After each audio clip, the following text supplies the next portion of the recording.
আপু জাপানে পড়াশোনা করতে আসতে চাই, কিন্তু কিভাবে কি প্রসেসিং শুরু করব এই সম্পর্কে কোনো আইডিয়া নেই এবং কোথা থেকে গাইডলাইনও পাচ্ছি না। কাইন্ডলি আপনি কি একটু শেয়ার করবেন? এটা হচ্ছে আমার ইউটিউব এবং ফেসবুকে করা মোস্ট রিকোয়েস্টেড একটি জিনিস। তো আজকের ভিডিওতে আমি সম্পূর্ণ আমার এক্সপিরিয়েন্স এবং আমার যে প্রসেসিং সেটার ভিত্তিতে আপনাদেরকে একটু ইনফরমেশন দেওয়ার চেষ্টা করব। খুব ডিটেলস কোনো ইনফরমেশন না পেলেও একটা গাইডলাইন আপনারা হয়তো পেয়ে যাবেন। আশা করছি যারা জাপান বা বিশ্বের অন্য কোনো দেশে স্টুডেন্ট ভিসায় পড়াশোনার জন্য যেতে চাচ্ছেন তাদের জন্য ভিডিওটা একটু হলেও ইউজফুল হবে। জাপানে স্টুডেন্ট ভিসায় মূলত আপনি দুইভাবে আসতে পারবেন। একটি হচ্ছে ল্যাঙ্গুয়েজ স্কুলের মাধ্যমে, অর্থাৎ ভাষা শিখে, এবং অন্যটি হচ্ছে ইউনিভার্সিটিতে আপনি ব্যাচেলার্সও করতে পারেন, মাস্টার্স অথবা পিএইচডি।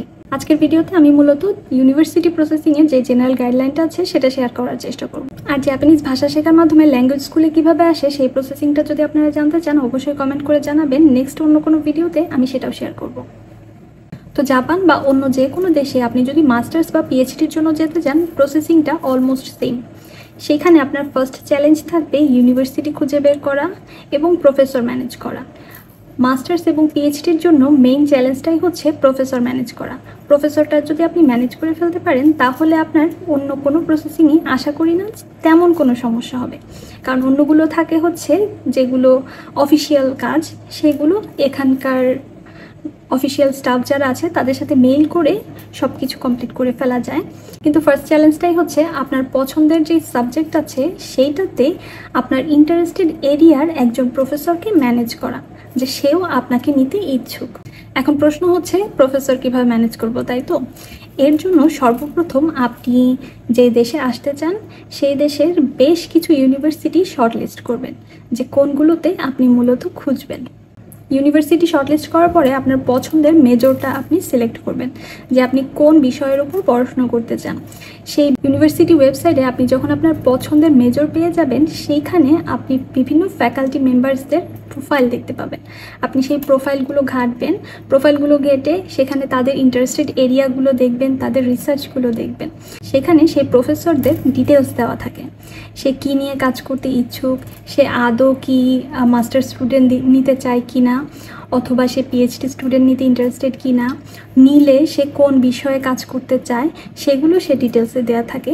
এবং সেখানে একটি মেল অ্যাড্রেসও দেওয়া থাকে, যে আপনি যদি ইন্টারেস্টেড হন সেখানে তার মেইলে আপনি আপনার সিভি এবং কভার লেটার ড্রপ করবেন। তো এভাবে ইউনিভার্সিটি শর্টলিস্ট করার পরে আপনি প্রফেসর শর্টলিস্ট করবেন। প্রফেসর শর্টলিস্ট করার ক্ষেত্রে আমি একটি রিকমেন্ডেশন দিব সবাইকে।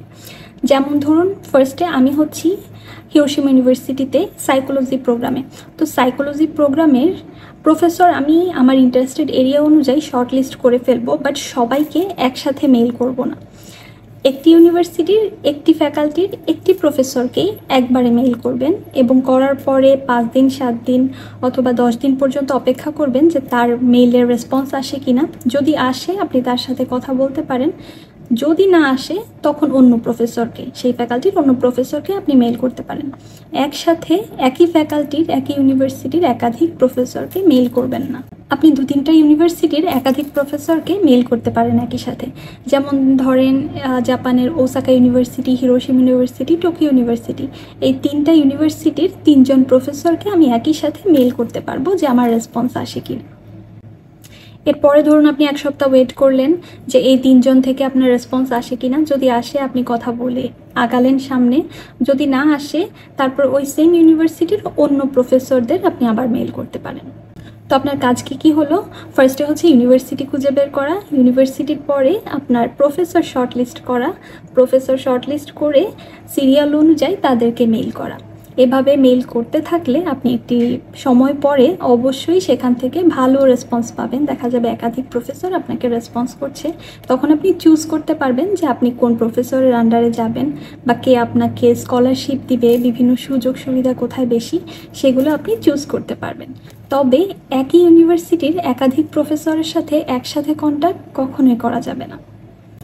তো এই তো গেল প্রফেসরের বিষয়টা, যে প্রফেসর কিভাবে আপনি খুঁজে বের করবেন সেই বিষয়টা। তো এখন হচ্ছে মোস্ট ইম্পর্ট্যান্ট অ্যানাদার একটি টপিক, সেটা হচ্ছে যে কিভাবে আপনি একটি প্রফেসরকে মেইল করবেন অথবা কভার লেটার লিখবেন।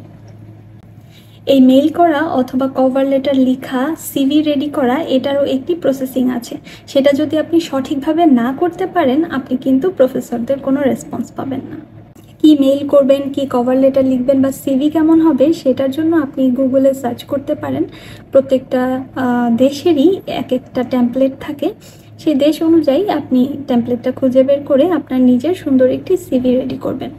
তো জাপানের ক্ষেত্রে আমি যেটা বলতে পারি, জাপানিজদের সিভিটা খুবই নর্মাল হয়। তারা খুব বেশি চাকচিক্য পছন্দ করে না, অনেক বেশি ইনফরমেটিভ পছন্দ করে না। আপনার যদি মাস্টার্স বা পিএইচডির ক্ষেত্রে হয়, আপনি হাইস্ট 1 থেকে 1.5 পেজ পর্যন্ত যেতে পারেন, এর বেশি বড় যেন আপনার সিভিটা না হয়।